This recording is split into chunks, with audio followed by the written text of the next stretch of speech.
এক সময় ছিল যখন সিডি, ক্যাসেট, ট্যাপ আর চোখের ইশারায় তৈরি হতো প্রেমের গল্প। আজ চলো ফিরে যাই সেই দিনগুলোতে। হ্যালো বন্ধুরা, কি অবস্থা সবার? আশা করি সবাই ভালো আছো। ফিল্মি গল্পের আজকের ভিডিওতে আমরা এক্সপ্লেইন করব 2022 সালের মুক্তি পাওয়া Korean romantic drama 20th century girl. তবে তার আগে তোমাদের কাছে রিকোয়েস্ট থাকবে, আমাকে যদি হারাতে না চাও তাহলে চ্যানেলটি সাবস্ক্রাইব করে আর একটি লাইক দিয়ে ভিডিও দেখা শুরু করো। মুভির শুরুতেই আমরা বোরা নামের একটি মেয়েকে দেখতে পাই, যে একজন ভয়েস আর্টিস্ট। সে নিজের স্টুডিওতে নতুন একটা প্রজেক্ট নিয়ে কাজ করছিল। তখন গ্রাম থেকে তার বাবা তার কাছে ফোন করে জানায় আর্ট এক্সিবিশন থেকে তার জন্য একটা পার্সেল এসেছে, যেটা জোসেফ নামের কেউ একজন তাকে পাঠিয়েছে। এরপর তার বাবা পার্সেলের একটা ছবি তাকে পাঠায়। সেই পার্সেলটা দেখে বোরার 20 বছর আগের কিছু স্মৃতি মনে পড়ে যায়। সালটা ছিল 1999। বোরা রুমে এসে দেখে তার সবচেয়ে কাছের বন্ধু কিম শুয়ে আছে। সে তাকে জিজ্ঞেস করে, তুমি আমেরিকা যাওয়ার প্ল্যান ক্যান্সেল কেন করেছো?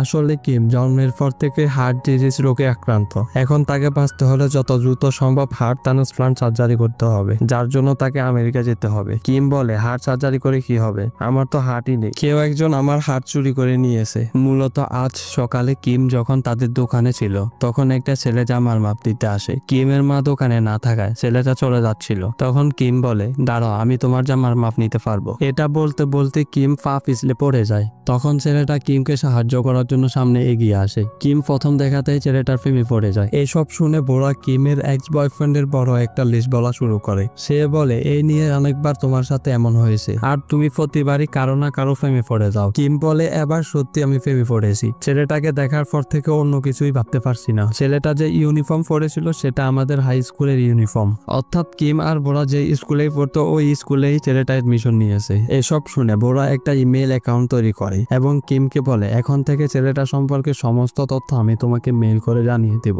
তুমি নিশ্চিন্তে যেতে পারো। এই শুনে কিম অনেক খুশি হয়ে হার্ট সার্জারির জন্য আমেরিকা চলে যায়। পরদিন সকালে বোরা দ্রুত রেডি হয়ে স্কুলের উদ্দেশ্যে বের হয়। এখানে বাসের মধ্যে তার সাথে কিমের মুখে শোনা সেই ছেলেটির সাথে দেখা হয়। ছেলেটির নাম জিন। সেদিন দোকানের মধ্যে কিম ছেলেটার ইউনিফর্মে এই নামটাই দেখেছিল। স্কুলে আসার পর থেকে বোরা জিনকে ফলো করতে শুরু করে আর তার ব্যাপারে সমস্ত তথ্য একটা ডায়েরিতে নোট করে। জিনের হাইট, জুতোর সাইজ, পছন্দের ড্রিঙ্ক, তার ফ্রেন্ড কে, সে কোথায় থাকে, তার কোনো গার্লফ্রেন্ড আছে কিনা, এই সমস্ত তথ্য সে জিনকে ফলো করে জানতে পারে। জিন একটা ব্রডকাস্টিং ক্লাবের মেম্বার আর জিনের কাছাকাছি থাকার জন্য বোরাও সেই ক্লাবে অংশ নেয়। এই হচ্ছে জিনের বেস্ট ফ্রেন্ড সিয়ক। বোরা সিয়কের সাথেও ফ্রেন্ডশিপ করার চেষ্টা করে, কিন্তু দেখা যায় সিয়ক তাকে ইগনোর করে চলে যায়। সেদিন রাতে বোরা জিনের পার্সোনাল নাম্বার নেওয়ার জন্য টেলিফোন বুক থেকে জিনের ল্যান্ডলাইন নাম্বারে কল করে, তবে কল রিসিভ করেছিল সিয়ক। বোরা বলে সে কুইজ প্রতিযোগিতা থেকে কল করেছে, কুইজে অংশগ্রহণ করার জন্য পার্সোনাল নাম্বার দিতে হবে, কিন্তু সিয়ক বোরার কণ্ঠস্বর চিনে ফেলে। তখন বোরা দ্রুত কল কেটে দিয়ে সেখান থেকে চলে যায়। পরদিন স্কুলে সিয়ক বোরাকে জিজ্ঞেস করে,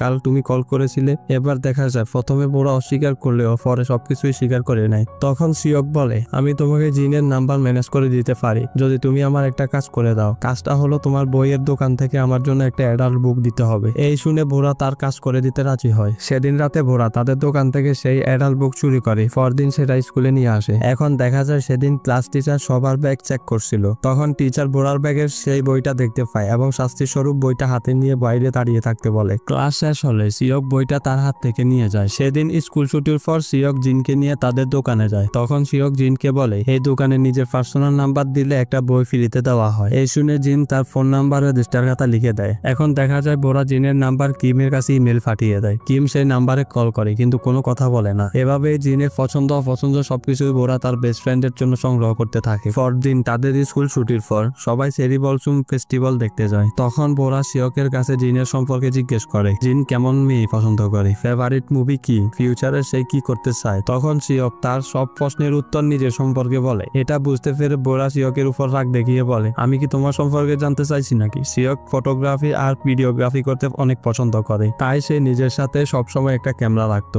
নিজের সাথে ঘটে যাওয়া সবকিছু ভিডিও সে ওই ক্যামেরাতেই রেকর্ড করে রাখতো। সেদিন রাতে প্যারাডাইস নামের একটা গ্যাং এর সাথে জিনের ঝগড়া হয়। ঝগড়ার এক পর্যায়ে প্যারাডাইস গ্যাং জিনকে মারতে আসে। তখন জিনকে বাঁচাতে বোরা আসে আর বোরাকে বাঁচাতে সিয়ক আসে। এক পর্যায়ে তারা তিনজনই সেখান থেকে পালিয়ে একটা পার্কের ভিতরে ঢুকে পড়ে। তখন সিয়ক বোরার পায়ের দিকে তাকিয়ে বলে, তুমি ঠিক আছো তো?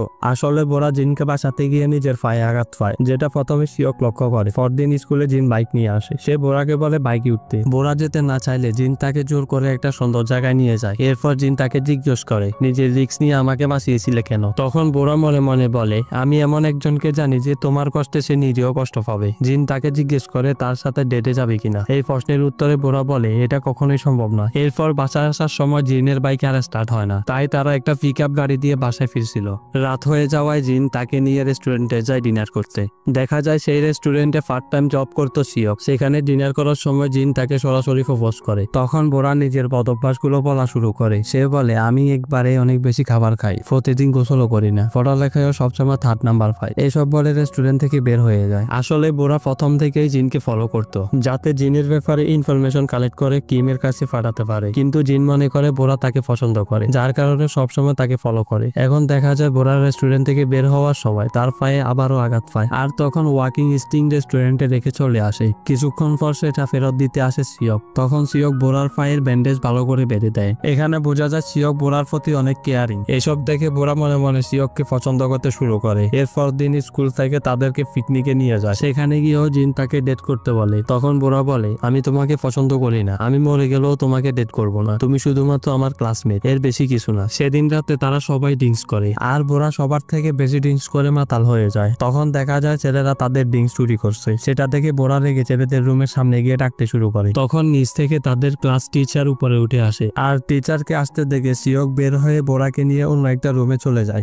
এখানে টিচারের হাত থেকে বাঁচার জন্য তারা দুজন অনেকটা কাছাকাছি চলে আসে। পরদিন তারা সবাই সি বিচে ঘুরতে যায়। এখানে তারা তিনজন খুব ভালো সময় কাটায়। দেখা যায় জিন এখন থেকে বোরাকে ক্লাসমেট বলে ডাকে, আর সেও বুঝতে পারে বোরা আসলে সিয়ককে পছন্দ করে। বাসায় ফিরে তাদের তিনজনের একটা ছবি কিমের কাছে পাঠায়। তারপর তাদের স্কুল থেকে গ্রীষ্মকালীন ছুটি দেয়, আর এই ছুটির সময় সিয়ক চাইছিল বোরার কাছাকাছি থাকতে, তাই সে বোরার বাসার সামনে একটা শপে সেলম্যানের জব নেয়। এদিকে বোরাও সিয়কের কাছাকাছি পেয়ে পছন্দ খুশি হয়। এখন দেখা যায় তারা দুজনকে পছন্দ করে, কিন্তু এখন পর্যন্ত কেউ কাউকে সরাসরি বলতে পারেনি। সেদিন রাতে সিয়ক বোরাকে নিজের সম্পর্কে অনেক কিছুই বলে। সে তার সব থেকে প্রিয় জায়গা বোরাকে নিয়ে যায়, আর বলে যখন তার জন্ম হয়েছিল তখন সে এখানেই থাকতো। পরবর্তীতে তারা নিউজিল্যান্ডে চলে গিয়েছিল, কিন্তু তার বাবা মার ডিভোর্স হয়ে যাওয়ার কারণে সে আর তার বাবা আবার কোরিয়া ফিরে আসে। তার ছোট ভাই আর তার মা নিউজিল্যান্ডে থেকে যায়। হাঁটতে হাঁটতে তারা একটা প্লাম গাছের নিচে আসে। তখন বোরা বাচ্চাদের মতো গাছ থেকে প্লাম ফল ফেলে খেতে শুরু করে, আর সিয়ক এই সবকিছুই নিজের ক্যামেরাতে রেকর্ড করে রাখে।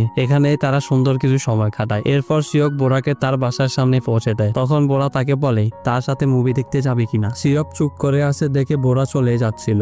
তখন সিয়ক তার হাত ধরে প্রথমবারের মতো ভালোবাসা প্রকাশ করে, আর বলে উইকেন্ডে তাকে নিয়ে মুভি দেখতে যাবে। সেদিন কিমকে মেল করার সময় বোরা লিখে, কিম, আই থিঙ্ক আমি সিয়ককে পছন্দ করি। কিন্তু এই মেলটা সে কিমের কাছে না পাঠিয়ে স্প্যাম ফোল্ডারে রেখে দেয়। এভাবেই অনেকদিন কেটে যায়। একদিন বোরা, সিয়ক আর জিন সিয়কের আইসক্রিম শপে বসেছিল। তখন সেখানে কিম চলে আসে, আর এতদিন পর কিমকে দেখে বোরা নিজেকে ধরে রাখতে পারে না। তারা দুজনেই প্রচন্ড ইমোশনাল হয়ে যায়। এরপর বোরা কিমের সাথে তাদের পরিচয় করিয়ে দেয়। সেদিন রাতে বোরা আর কিম কথা বলছিল। তখন কিম বলে আইসক্রিম শপে ইউনিফর্মে জিনকে অনেক সুন্দর লাগছিল। তখন বোরা বলে আইসক্রিম শপে ইউনিফর্ম পরা ছেলেটা জিন নয়, তার নাম সিয়ক, তার পাশের ছেলেটার নাম জিন। তখন কিম বোরাকে সেই ছবিটা দেখায়, যেখানে কিম সিয়কের ছবির উপরে হাত সাইন দিয়ে রেখেছিল। যেটা দেখে বোরা বুঝতে পারে কিম আসলে সিয়ককে জিন হিসেবে পছন্দ করত। আসলে প্রথম দিন কিম যখন সিয়ককে দেখেছিল সেদিন সিয়ক কিমের স্কুলের ইউনিফর্ম পরেছিল। সেই ইউনিফর্মে জিনের নাম লেখা ছিল। এইসব জানতে পেরে বোরা বুঝতে পারছিল না এখন তার কি করা উচিত। এক পর্যায়ে বোরা কিমকে সবকিছুই বলতে যায়। তখনই তার মনে পড়ে যায় কিমের হার্ট সার্জারি হয়েছে। এই মুহূর্তে তাকে এসব বলা ঠিক হবে না, তাই সে সিদ্ধান্ত নেয় কিমের জন্য সে সিয়কের থেকে দূরে সরে যাবে। পরদিন সিয়ক বোরার জন্য অপেক্ষা করছিল, কারণ বোরা সেদিন বলেছিল আজ তারা মুভি দেখতে যাবে।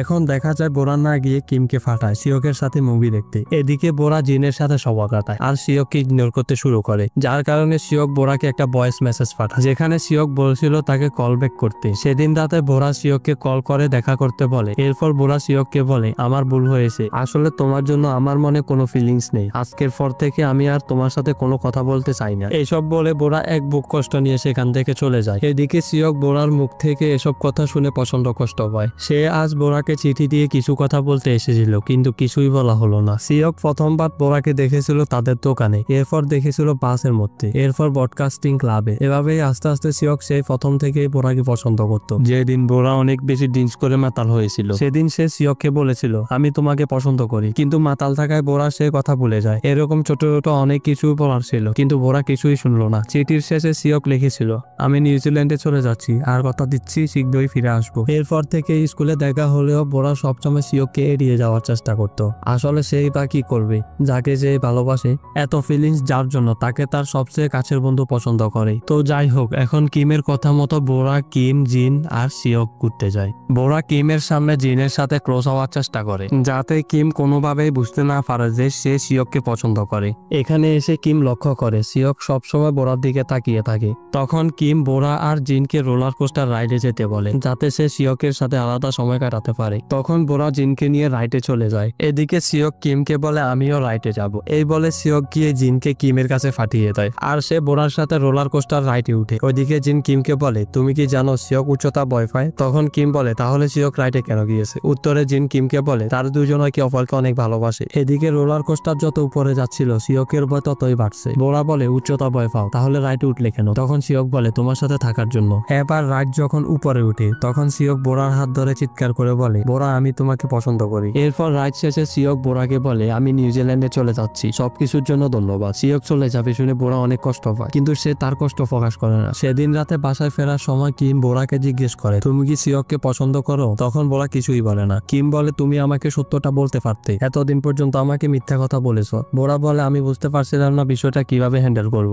আমি জানি তুমি সিওককে অনেক বেশি পছন্দ করো, তাই আমি কারো ফিলিংস এর জন্য তোমাকে কষ্ট দিতে চাইনি। আমি চাইনি আমাদের ফ্রেন্ডশিপটা নষ্ট হোক, তাই আমি এই বিষয়ে তোমাকে কিছুই বলিনি। তখন কিম বলে আমি সিওককে পছন্দ করি, কিন্তু তোমার জন্য সিওককে 1000 বার ছাড়তে পারবো। এমন ভালোবাসা থেকে এই বা কি লাভ যদি আমাদের ফ্রেন্ডশিপটাই নষ্ট হয়ে যায়? আমার কাছে সবার আগে তুমি। এই বলে কিম সেখান থেকে চলে যায়। বাসায় এসে কিম স্প্যাম ফোল্ডারে থাকা সেই মেলটা দেখতে পায়, যেখানে অনেক আগে বোরা জানিয়েছিল সে সিওককে অনেক বেশি পছন্দ করে। পরদিন স্কুলে কিম সিওকের সাথে দেখা করে আর তাকে সবকিছু বলে। কিম বলে ছোট থেকেই আমার হৃদরোগ ছিল, তাই বোরা সবসময় আমার খেয়াল রাখতো, আমাকে কখনোই কষ্ট পেতে দিত না। বোরা তোমাকে পছন্দ করে, আমিও তোমাকে অনেক বেশি পছন্দ করি। আর বোরা যখন থেকে জানতে পেরেছে আমি তোমাকে পছন্দ করি, তখন থেকে সে আমার জন্য তোমার থেকে দূরে সরে গিয়েছে। সেদিন বোরা বাসা ফিরে দেখে তার ছোট ভাই অ্যাক্সিডেন্ট করেছে। তখন সে তার ছোট ভাইয়ের সাথে হসপিটালে যায় আর সেখানেই রাতে থেকে যায়। এদিকে সিওক তার বাসার নিচে সারা রাত অপেক্ষা করে সকালে এক রাত কষ্ট নিয়ে নিউজিল্যান্ডের উদ্দেশ্যে বের হয়। এরপর স্কুলে কিম বোরাকে বলে সিওককে এভাবে চলে যেতে দিও না, জিন তোমার জন্য বাইক নিয়ে অপেক্ষা করছে, তার সাথে গিয়ে সিওকের সাথে দেখা করো। এরপর দেখা যায় জিন বোরাকে নিয়ে স্টেশনে যায়। সেখানে বোরা সিওকের সাথে দেখা করে এবং তার কাছে ক্ষমা চায়। সিওক বলে ক্ষমা চাইছো কেন? বোরা বলে আমি তোমাকে বলেছিলাম মুভি দেখবো, কিন্তু মুভি দেখতে আসেনি, আর সেদিন ফ্লাম ফলও বেশি খেয়েছি, তার জন্য ক্ষমা চাইছি। তুমি যখন বলেছিলে নিউজিল্যান্ডে চলে যাবে তখন আমার খুব খারাপ লেগেছিল, কিন্তু তোমাকে বুঝতে দেয়নি, এই সবকিছুর জন্য ক্ষমা চাইছি। তার মুখ থেকে এসব কথা শুনে সিওক বলে তুমি এত বড় ভুল করনি যার জন্য ক্ষমা চাইতে হবে, এতবার ক্ষমা না চেয়ে আই লাভ ইউ বলে দিলেই তো পারতে। তখন বোরা চিৎকার করে বলে আই লাভ ইউ লর্ড। এরপর সিওক বলে আমাকে এখন যেতে হবে, তবে কথা দিচ্ছি আমি ফিরে আসবো। এই বলে তারা একে অপরকে বিদায় দেয়। সিওক যদিও যেতে চাইছিল না, কিন্তু এছাড়া তার কাছে অন্য কোনো উপায়ও ছিল না। এখানে থেকে তার পড়াশোনা আর কেরিয়ার কোনোটাই ভালো হতো না। এরপর দেখা যায় তারা একে অপরের সাথে প্রতিদিনই ইমেইলের কথা বলতো। এভাবেই অনেকদিন কেটে যায়, তাদের স্কুল লাইফও শেষ হয়ে যায়, নতুন কলেজে ভর্তি হয়। কিন্তু হঠাৎ একদিন সিওক কোনো ইমেল পাঠায় না। বোরা সবসময় অপেক্ষা করতো সিওকের একটা ইমেইলের জন্য, কিন্তু সিওক আর কখনো ইমেল করেনি। বোরা অনেকবার চেষ্টা করেছে তার সাথে যোগাযোগ করার, কিন্তু কোনো লাভ হয়নি। এভাবেই 2 বছর পার হয়ে যায়, অথচ বোরা আজও সিওককে বলতে পারেনি। এদিকে বোরার সাথে একটা ছেলের দেখা হয় যার নাম সিওক। ছেলেটার নাম শুনে বোরা কান্না করে দেয় আর সেখান থেকে চলে আসে। এরপর সে শেষবারের মতো সিওককে কল করে, কিন্তু তার নাম্বার আগের মতোই বন্ধ ছিল। সে ওই বন্ধ নাম্বারেই বলে আজ থেকে আমি আর তোমার জন্য অপেক্ষা করব না, কখনো তোমাকে মিস করব না, আজ থেকে তুমি আমার কাছে মৃত। এরপর কাহিনী বর্তমানে ফিরে আসে। বোরা বাসায় ফিরে সেই পার্সেলটা দেখতে পায়। সেখানে ছিল একটা আর্ট এক্সিবিশন, ইনভাইটেশন কার্ড আর একটা ক্যাসেট। বোরা ইনভাইটেশন কার্ড নিয়ে সেই এক্সিবিশনে যায়, যেখানে সিওকের সারা জীবনের রেকর্ড করা সব ভিডিও আর ফটো দেখানো হয়েছে 1983 থেকে 2001 সাল পর্যন্ত। কিছুক্ষণ পর বোরার সাথে দেখা করতে একটা ছেলে আসে। সে বলে আমি সিওকের ছোট ভাই জোসেফ, আর আমি পার্সেলটাই পাঠিয়েছিলাম। সিওক একটা দুর্ঘটনা 2001 সালে মারা যায়। সে মারা যাওয়ার 15 বছর পর এই রেকর্ডটা পেয়েছিলাম। প্রথমে আমি অবাক হয়েছিলাম যে কেন সিওক এই রেকর্ডটা আমার থেকে লুকিয়ে রেখেছিল, হয়তো অনেক স্পেশাল ছিল, এই জন্য আমার মনে হয়েছিল এটা তোমার কাছে পাঠানো উচিত, তাই তোমার কাছে পার্সেলটা পাঠিয়েছি। আমি আসলেই দুঃখিত যদি এসব তোমার কাছে আনকমফোর্টেবল ফিল হয়। বোরা বলে তোমাকে অনেক ধন্যবাদ আমাকে ইনভাইট করার জন্য, তা না হলে হলে আমি হয়তো সারা জীবন শিওককে ভুল বুঝে তার উপর রাগ করে থাকতাম। জোসেফ বলে, এই এক্সিবিশনটা সাজানোর পর বুঝতে পেরেছি তোমাকে শিওক কতটা ভালোবাসতো। আমি ওই ভিডিও রেকর্ড দেখে বুঝতে পেরেছি শিওকের এই ছোট জীবনে কতটা খুশি ছিল যখন সে তোমার সাথে ছিল। আমি তোমাকে ধন্যবাদ জানাতে চাই আমার ভাইয়ের লাইফে আসার জন্য, আমার ভাইকে সুন্দর কিছু মুহূর্ত উপহার দেওয়ার জন্য। সেদিন বাসায় ফিরে বোরা শিওকের রেকর্ড করা সেই ভিডিও দেখতে বসে, যেখানে বোরার সাথে কাটানো প্রতিটা মুহূর্তের সিন রেকর্ড করা ছিল। বোরার বাচ্চাদের মতো করা সেই খুনসুটিগুলো, বাচ্চাদের মতো মজা করা। আর ভিডিও শেষে শিওক বোরাকে নতুন বছরের শুভেচ্ছা জানায়। 15 বছর অপেক্ষা করার পর এখনো বোরার মনে শিওকের জায়গা আগের মতোই আছে। 2025-এ এসে এমন ভালোবাসার লাখে একজনের থেকে পাওয়া যায় কিনা এতেও সন্দেহ আছে। যাই হোক, মুভিটা তোমাদের কাছে ঠিকভাবে উপস্থাপন করতে পেরেছি কিনা জানি না, তবে গল্পের এতটুকু পর্যন্ত যারা এসেছো তাদের থেকে একটা কমেন্ট আশা করছি। তো এই ছিল আজকের এক্সপ্লেইন ভিডিও। এক্সপ্লেইনটি ভালো লাগলে একটা লাইক করতে পারো, চ্যানেলে নতুন হলে সাবস্ক্রাইব করতে পারো। ফিরে আসবো নতুন কোনো মুভি এক্সপ্লেইন ভিডিও নিয়ে। ততক্ষণ পর্যন্ত সবাই ভালো থাকো। আল্লাহ হাফেজ।